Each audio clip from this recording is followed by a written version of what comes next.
त्यामुळे ही पोरगी आमची मुलगी झाली. नमस्कार, मी कष्टी आय सर्कलच्या वतीने तुम्हा सगळ्यांचं मनपूर्वक स्वागत करते.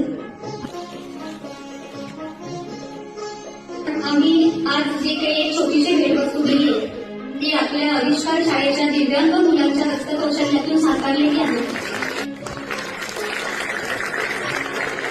आणि तुमची ही कष्टी, हिचा माझा परिचय. आम्ही स्वातंत्र्यवीर सावरकर वक्तृत्व स्पर्धा घेतली होती, जी दरवर्षी आम्ही घेतो आणि आपला 7 मिनिटाचा सावरकरांच्या एका विषयावर व्हिडिओ करून पाठवायचा आणि मग त्याचं आम्ही सिलेक्शन करतो. तर त्या सिलेक्शन कमिटीवर मी असतो. ही स्पर्धा सगळी मी आणि रणजित नातू म्हणून आम्ही पुण्याकडे सगळं भरवतो. तर त्या स्पर्धेमध्ये जे काही माझ्याकडे 15 व्हिडिओ आलेले या वयोगटामध्ये त्यातलं अप्रतिम सावरकरांवरचं भाषण घ्यायला ठेवलं शकत आणि सावरकर म्हटलं की मी पटकन जोडला जातो. त्यामुळे नाळ एकच असल्यामुळे त्यामुळे ही पोरगी आमची मुलगी झाली. धन्यवाद. परत या पोरीचं कौतुक.